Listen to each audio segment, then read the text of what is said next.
मगर आप ये सब नहीं बताकर आप वोट मांग रहे हैं मोदी जी के नाम पर, और इस क्षेत्र में आपके विरुद्ध जो कैंडिडेट हैं पार्था भौमिक, उनके बारे में हजार तरह की बुराइयां, वो क्या है, ये है, वो है, गलत है, बहुत बेकार है, बहुत खराब है। और टीएमसी के जो चीफ मिनिस्टर हैं ममता दीदी, उनके खिलाफ अनाप शनाप आप बोल करके वोट मांगने की कोशिश कर रहे हैं। आप तो सोचना चाहिए, आप एक एमपी के कुर्सी पर विराजमान है और आप क्या बोल करके वोट मांग रहे, कोई काम की बात नहीं कर रहे हैं। आपने जो पिछले 5 सालों में किया, क्या आप पिछली बार भी आपने मोदी जी के नाम पर वोट लिए, लोगों ने आपको वोट दिया, आपको जिताया, आपको दिल्ली पहुंचाया, आप बीजेपी के नाम पर लोगों ने आपको वोट दिया और आप उस वोट का भी सम्मान इज्जत रखें जिन लोगों ने आपको बीजेपी के नाम पर वोट दिया। आप 2 साल 3 साल रहने के बाद खुद टीएमसी में चले आए। अब जिन लोगों ने आपको, जिन भाइयों ने आपको बीजेपी के नाम पर वोट दिया था, आप उनसे पूछिए तो उनके दिल पर क्या गुजरा होगा, वो क्या सोच रहे होंगे। तो आप किसके, जनता के फायदा के लिए आप आए टीएमसी में? अगर जनता के फायदा पहुंचाने के लिए आए तो आपने टीएमसी में आकर के फिर क्या फायदा पहुंचाया? फिर वहां 2 साल आप रहे, कोई एक काम नहीं किया यहां के जनता के लिए। जब फिर टिकट आपको टीएमसी से नहीं मिला, फिर आप बीजेपी में चले आए और फिर किसी भी तरह से आप टिकट हासिल कर लिए। तो जनता क्या आपको 5 साल के लिए जो पिछली बार जिताई थी, ये जानने के लिए कि यहां पर टीएमसी पार्टी में क्या क्या बुराइयां हैं, क्या क्या खराबियां हैं, और जो पार्था भौमिक जी को यहाँ के जो लोग टीएमसी पार्टी के जो कैडर हैं, जो उनके लिए काम कर रहे हैं, काउंसलर वगैरह, उन सबों के बारे में टीएमसी में फूट है, दरार है, क्या है, अनाप शनाप बक रहे हैं, उस पर वोट मांग रहे हैं। तो क्या पिछली बार आपको लोगों ने इसी चीज के लिए वोट दिया था कि आप 5 साल में टीएमसी का क्या पोजीशन है, कितना फूट है, कितना दरार है, कौन कितना खराब है, कौन टीना चोर है, कौन लोहा चोर है, ये सब जानने के लिए।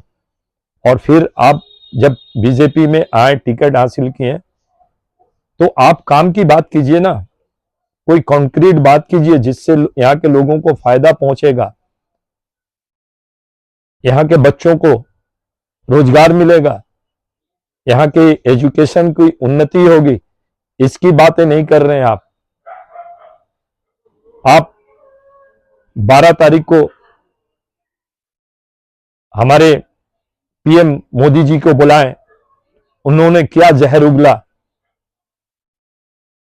डायरेक्ट एक धर्म विशेष को घुसपैठिया बोला और उनको आरक्षण में धर्म के नाम पर उनको नहीं लेने देंगे।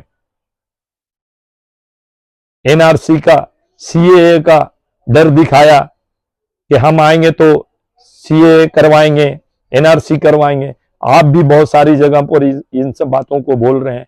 एमपी साहब, सोचिए आप क्या कर रहे हैं, ये सही है? इस पर वोट मिलेगा आपको? और जिन लोगों ने पिछली बार बीजेपी के भाइयों ने, समर्थकों ने आपको वोट दे करके जिताया था, उनका भी मर्यादा तो आप रखें। फिर उनसे वोट मांगने के लिए आ गए तो फिर वो वोट आपको देंगे और आप कुछ चंद लोगों को टोपी उपी पहना करके रख करके जो ये धार्मिक बात फैला रहे हैं, कि हमें इस बार मुस्लिम भाई लोग भी बहुत वोट देंगे। आमडांगा जा रहे हैं तो बोल रहे हैं हमारे को काकीनारा के मुस्लिम भाई सब हमारे साथ हैं, वोट देंगे। काकीनारा में बोल रहे हैं आमडांगा से आपको पूरे मुस्लिम समाज का वोट मिल रहा है। अरे अच्छी बात है, आप अच्छा काम करेंगे तो सब समाज वोट देगी आपको। क्यों, मुस्लिम से आपको कोई एलर्जी थोड़ी है, या मुस्लिम को आपसे कोई एलर्जी है या प्रॉब्लम है? आप काम करेंगे लोगों का, जनता का, आपको हर कोई वोट देगा, आपको प्यार देगा, तो सम्मान देगा। आप ये सब नहीं कर करके आप वोट मांग रहे इस पर।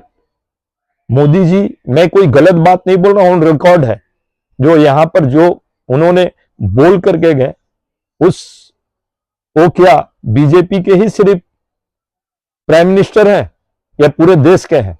तो उस देश में क्या सब जाति धर्म सब वर्ग के लोग नहीं आते हैं? कुछ वर्ग को, कुछ जाति धर्म को छांट करके आप किस तरह से इसको सुपर पावर देश बनाने की बात करते हैं, एकता और अखंडता की बात करते हैं।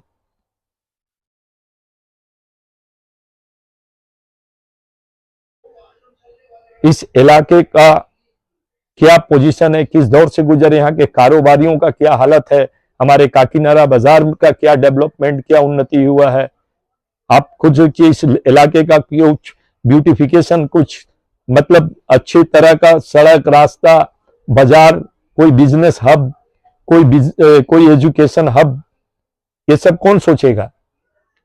आप ये सब नहीं करेंगे, करवाएंगे, और 5 साल के बाद धर्म, जात और ये सब के नाम पर वोट मांगने आ जाएंगे, मोदी जी का इस्तेमाल करेंगे नाम का, कोई प्रॉब्लम होगा यहाँ के लोग तो क्या मोदी जी से जाएंगे सवाल करने, काम करवाने, कि जो यहाँ का एमपी होगा उससे करेंगे?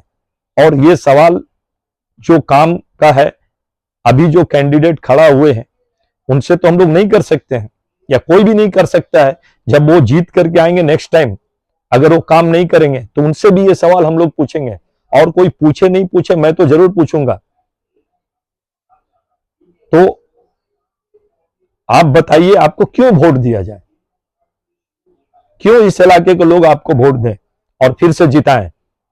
कि यही बात बताइएगा फिर से कि किस नेता, किस चीफ मिनिस्टर के अंदर में क्या क्या खामियां, क्या क्या प्रॉब्लम है। और ये तो ये सोचिए, आपके मोदी जी के नाम पर वोट मांग रहे हैं आप क्या कर रहे हैं वहां, स्टेज से क्या बोल रहे हैं? और ये क्या, देखिए, एक भाई हमको ये दे गए, मैं यहाँ के सभी लोगों को ये दिखाना चाह रहा हूं, ये क्या है, व्हाट इज दिस? इस तरह का कैलेंडर बांटा जा रहा है एक समाज में। ये क्या बोलता है, ये क्या दर्शाता है? आप स्टेज पर खड़े होकर के एक प्राइम मिनिस्टर की गरिमा को जिस तरह से जात धर्म के नाम पर तार तार कर रहे हैं, और फिर इस तरह का कैलेंडर एक कम्युनिटी में बांटा जा रहा है। मैं तो ये बोल रहा हूं कि उन भाइयों को सोचना चाहिए जो बीजेपी के नाम पर, मोदी के नाम पर, बीजेपी पार्टी के